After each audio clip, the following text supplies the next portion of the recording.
ரொம்ப நாளா எதிர்பார்க்கப்பட்ட ஜனநாயகன் படத்தோட ஃபர்ஸ்ட்டு சிங்கிள் என்னைக்கு ரிலீஸ் ஆக போகுது அப்படின்றதோட அனௌன்ஸ்மெண்ட் வந்து இன்னைக்கு ரிலீஸ் பண்ணியிருக்காங்க. ஒரு புது போஸ்டரோட இந்த அனௌன்ஸ்மெண்ட்டை வந்து ரிலீஸ் பண்ணியிருக்காங்க. நவம்பர் 8ஆம் தேதி தான் இந்த படத்தோட ஃபர்ஸ்ட்டு சிங்கிள் வந்து ரிலீஸ் ஆக போகுது. இந்த படம் வந்து ஜனவரி 9ஆம் தேதி வந்து திரைக்கு வர இருக்கு. இந்த படத்துக்கு வந்து அனிருத் தான் மியூசிக் பண்ணிகிட்ருக்காரு. விஜய் அவர்களோட கெரியரில் இல்லை இந்த படம் லாஸ்ட் திரைப்படமாக இருக்கும் அப்படின்ற மாதிரி அவர் சொல்லியிருக்காரு. ஏன்னா அதுக்கப்புறம் அவர் அரசியலுக்கு போகிறாங்க. இந்த படத்தோட ஃபஸ்ட்டு சிங்கிள் வந்து நவம்பர் 8 அன்றைக்கி ரிலீஸ் ஆகுது. உலகநாயகன் கமல் மற்றும் ரஜினிகாந்த் சூப்பர் ஸ்டார் அவர்கள் இணைஞ்சு பணியாற்ற போகிற படத்தோட அனௌன்ஸ்மெண்ட்டும் வந்திருக்கு. இந்த படத்தை வந்து சுந்தர் சி தான் டைரக்ட் பண்ண போகிறாரு. இதில் ரஜினிகாந்த் நடிக்கிறாரு. RKFI தான் இதை வந்து தயாரிக்க போகிறாங்க.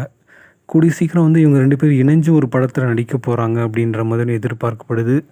பட் இதுக்கு முன்னாடி ரஜினிகாந்த் அவர்களோட 173வது படமாக இந்த படம் தயாராகுது. காந்தா திரைப்படம் வந்து ட்ரைலர் ரிலீஸ் ஆகி கிட்டத்தட்ட 3 மில்லியன் பார்வையாளர்கள் கடந்து ஓடிட்டுருக்கு. பெட்டி திரைப்படத்தோட ஃபஸ்ட்டு சிங்கிள் வந்து நாளை காலையில் 11 மணிக்கு ரிலீஸ் ஆக போகுது. கவின் ஆண்ட்ரியா அவர்கள் இணைஞ்சு நடிச்சிருக்க வெற்றிமாறனோட ஏடி டைரக்ட் பண்ணியிருக்க மாஸ்க் திரைப்படம் வந்து கூடிய சீக்கிரம் திரைக்கு வர இருக்குது. இந்த படத்தோட ஸ்டில்ஸ்லாம் வந்து இப்போ ரிலீஸ் பண்ணியிருக்காங்க. ஸோ பிரபுதேவா நடிக்கிற உல்ஃப் படத்துலேருந்து வீடியோ சாங் ஒன்று ரிலீஸ் ஆகிருக்கு. கும்கி பார்ட் 2 படத்தோட ட்ரெய்லர் வந்து இன்றைக்கி ரிலீஸ் ஆகிருக்கு. இந்த படம் வந்து நவம்பர் 14ஆம் தேதி ரிலீஸ் ஆக போகுது. ஸோ இந்த படத்தோட ட்ரெய்லர் வந்து இன்றைக்கி ரிலீஸ் பண்ணியிருக்காங்க.